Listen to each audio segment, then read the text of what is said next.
thank you for joining with the Senator and me on this very sad day. And thank you to Father Christian for beginning this gathering with a word of prayer. Our hearts break with the sadness of this unspeakable tragedy. Ann and I join the President and First Lady and all Americans in offering our deepest condolences for those whose lives were shattered in a few moments of evil in Colorado. I stand before you today not as a man running for office, but as a father and grandfather, a husband, an American. This is a time for each of us to look into our hearts and remember how much we love one another, and how much we love and how much we care for our great country. There's so much love and goodness in the heart of America. In the coming days, we'll surely learn more about the lives that have been lost and the families that have been harmed by this hateful act.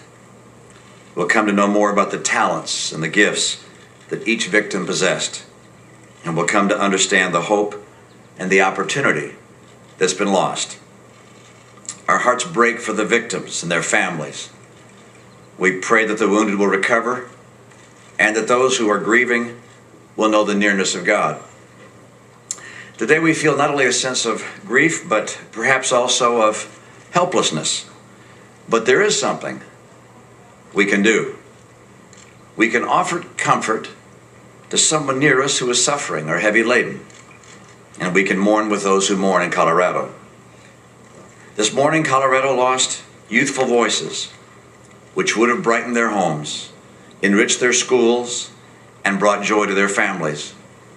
Our prayer is that the Comforter might bring the peace to their souls that surpasses our understanding.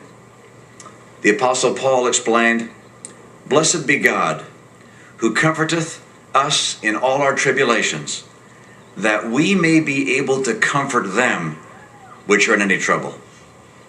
What we do know is how evil is overcome. We're seeing that greater power today in the goodness and compassion of a wounded community. Grieving and worried families in Aurora are surrounded with love today, and not just by those who are with them and holding them in their arms. They can also know that they're being lifted up in prayer by people in every part of our great nation. Now and in the hard days to come, may every one of them feel the sympathy of our whole nation and the comfort of a living God. There will be justice for those responsible, but that's another matter for another day. Today is a moment to grieve and to remember, to reach out and to help, to appreciate our blessings in life. Each one of us will hold our kids a little closer, linger a bit longer with a colleague or a neighbor, reach out to a family member or friend.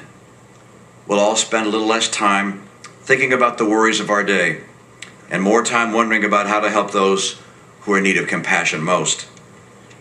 The answer is that we can come together. We will show our fellow citizens the good heart of the America we know and love. God bless you for being here and sharing together this moment of sorrow. And God bless the United States of America. Thank you. What was to have been a